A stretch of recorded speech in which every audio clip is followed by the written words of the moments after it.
नमस्कार विद्यार्थी मित्रांनो, MPC बेसिक या यूट्यूब चॅनलवर मी रुपाली गिरी आपले स्वागत करत आहे। आज आपण या लेक्चरमध्ये महाराष्ट्राचा भूगोल त्यामधील महत्त्वाचा असणारा घटक म्हणजे महाराष्ट्रातील नदी प्रणाली हा घटक अभ्यासणार आहोत। चला तर मग जास्त वेळ न घालता लेक्चरला सुरुवात करूया।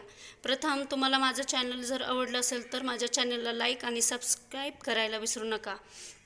हे आपण लेक्चर प्रश्नोत्तर स्वरूपात पाहणार आहोत आणि त्याच्याशी ऑप्शन्स रिलेटेड माहिती मी तुम्हाला त्यामध्ये देईल। चला, महाराष्ट्रातील खालीलपैकी प्रमुख जलविभाजक कोणता?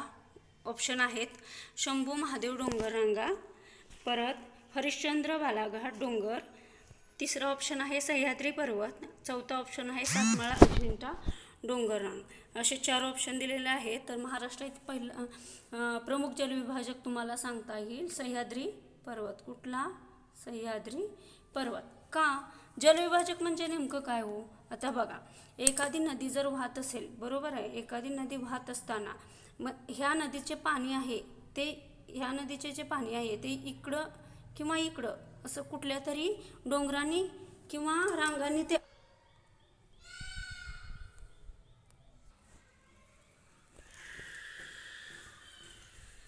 नर्मदा नदीचा जो जलप्रवाह आहे त्याला वेगळं करण्याचं काम कोणतं? विंध्य पर्वत आणि सातपुडा पर्वतरांग करते, बरोबर आहे। त्यानंतर सातपुडा पर्वतरांग आणि सातमाळा अजिंठा डोंगररांग हे तापी नदीचं जलप्रवाह आहे त्याला वेगळं करण्याचा प्रयत्न करतात। बघा कसं लक्षात घ्या, विंध्य पर्वत, बरोबर, कुठला?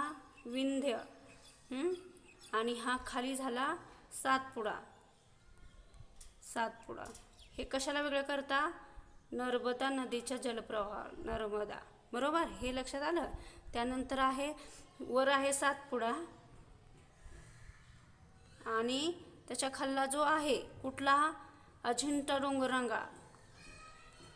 अजिंठा डोंगररांगा हे तापी नदीला वेगळं करण्यात, तापी नदीच्या जलप्रवाह वेगळं करण्याचं काम करतात। जलविभाजक आहे ते कोण? सातपुडा आणि अजिंठा डोंगररांगा हे तापी नदीच्या जलप्रवाहाला वेगळं करतात। त्यानंतर अजिंठा, काय?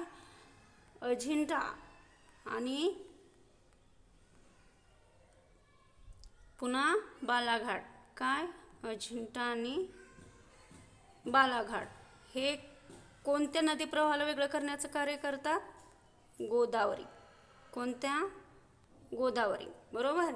आणि बालाघाट, बालाघाट आणि महादेव डोंगररांग कोणत्या नदीच्या प्रवाहाला वेगळं करण्याचा प्रयत्न करतात? भीमा। कुठला? भीमा।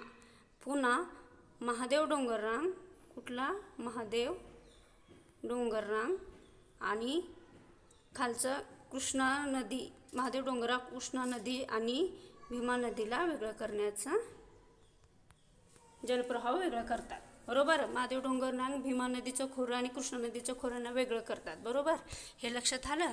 त्यानंतर बघा, हे तुमचा प्रश्न क्लिअर झाला। प्रमुख जलविभाजक कोणता? सह्याद्री पर्वत। त्यानंतरचा पुढचा 2 नंबरचा प्रश्न बघा, महाराष्ट्रात कोणत्या नदीला सर्वात जास्त खोरी आहेत? सांगा, याचं उत्तर सांगा। ऑप्शन आहेत Krishna, option number 2 Godavari, option number 3 Tapi, option number 4 Narmada. तर महाराष्ट्रात सर्वात जास्त खोरी असणारी नदी आहे गोदावरी नदी।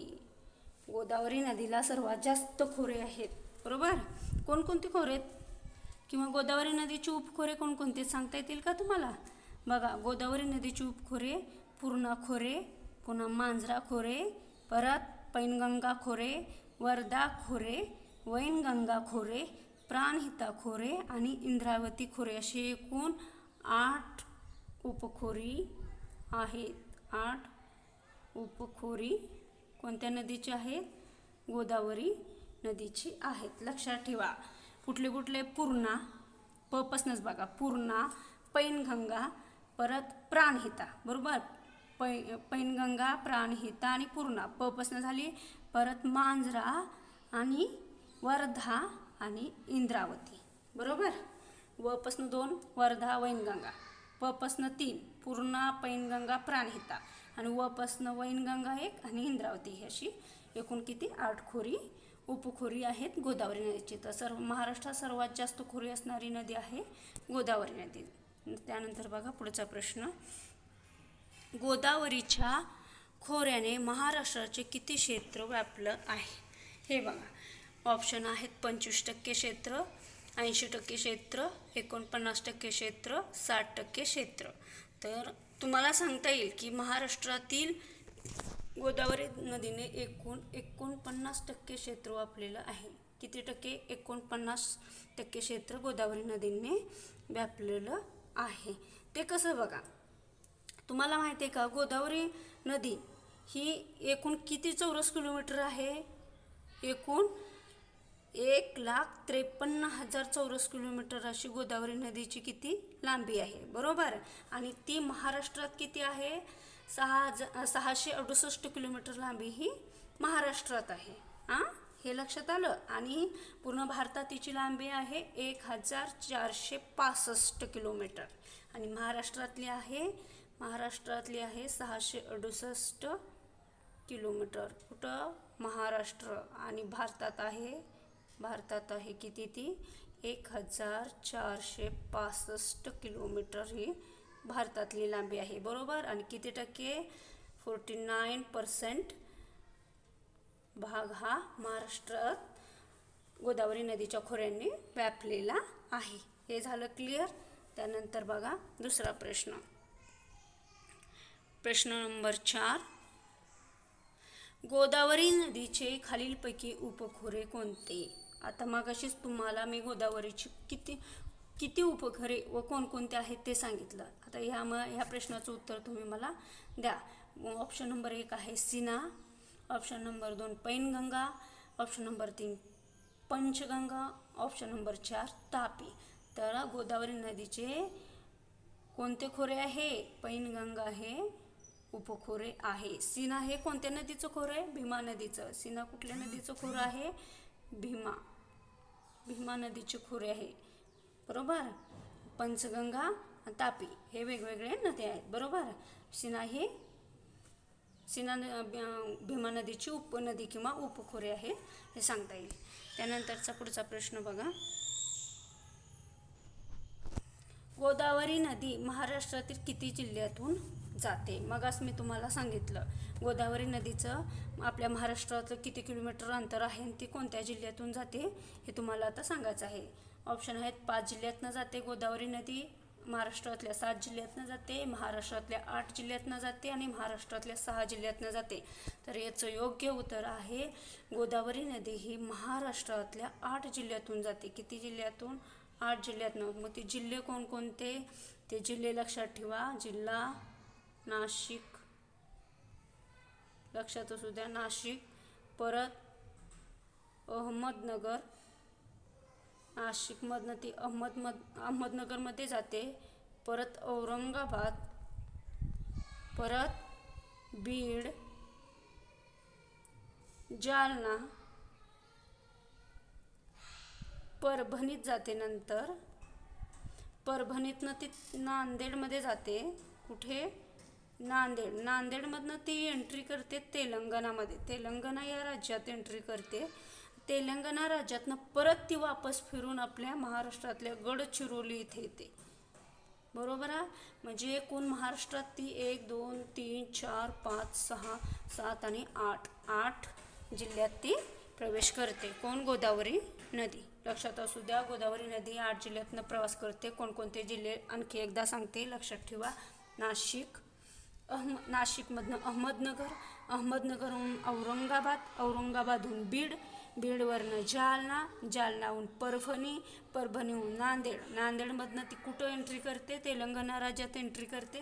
तिथून ती रिपीट फिरून गडचिरोली या जिल्ह्यात येते. असे एकूण 8 जिल्ह्यामध्ये ती फिरते. त्यानंतरचा पुढचा प्रश्न पहा, वृद्धगंगा म्हणून कोणत्या नदीला ओळखले जाते?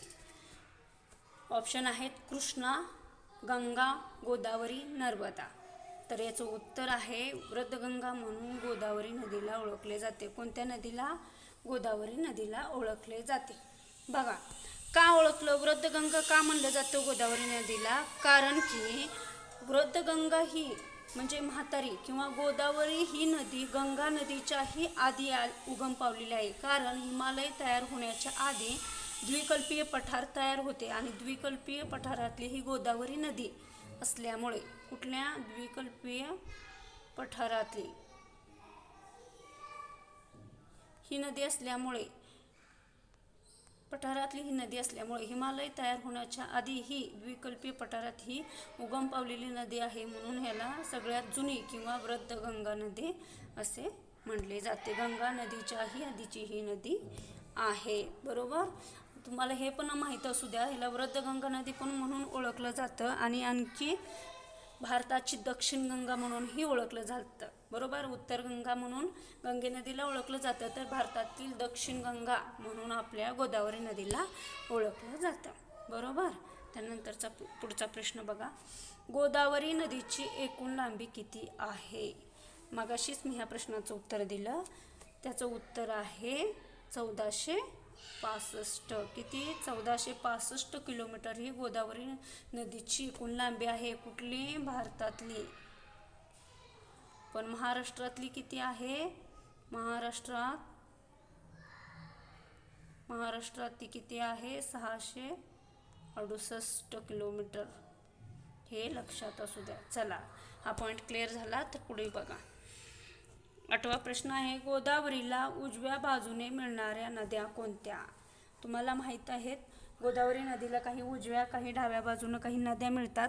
त्या नद्यांची नावे सांगा. ऑप्शन आहे, option number 1 Shivna, option number 2 मुळा, ऑप्शन नंबर 3 सिंदफणा आणि ऑप्शन नंबर 4 आहे फक्त ब व ख. बरोबर. आधी तुम्हाला मी सांगते, जेव्हा नदी वाहते तेव्हा डाव्या बाजूनं तशी नदी व्हायला लागली तर त्याच्या ह्या डाव्या बाजूनं म्हणजे उत्तरेकडून कुठून किंवा असं नदी अशी वाहत आली तर आपण नदीची डावी आणि उजवी बाजू कसं बघा, उजव्या बाजूला त्या नदीच्या उजव्या बाजूला आणि डाव्या बाजूला मिळणाऱ्या नद्या कोणकोणत्या बघा. डाव्या बाजूला मिळणाऱ्या नद्या आहेत त्या आहेत कांदवा, परत शिवना, परत खाम. कांदवा, शिवना, खाम ह्या उत्तरेकडून आणि डाव्या बाजूकडून मिळणाऱ्या नद्या, आणि ह्या उजव्या बाजूकडून किंवा दक्षिणेकडून, उजवी बाजू किंवा दक्षिणेकडून मिळणाऱ्या नद्या कोणकोणत्या सांगू का? दारणा, प्रवारा, मुळा नदी, बोर नदी, सिंदफणा नदी आणि बिंदुसरा नदी. ह्या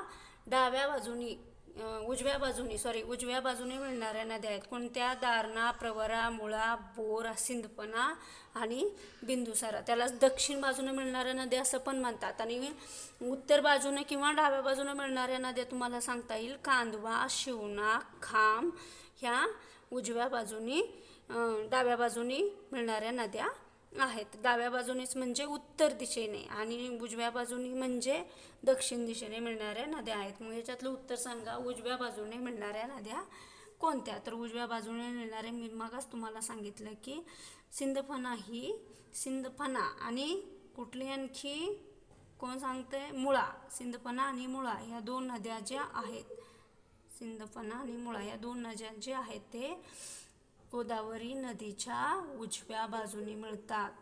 गोदावरी नदीच्या उजव्या बाजूनी मिळतात.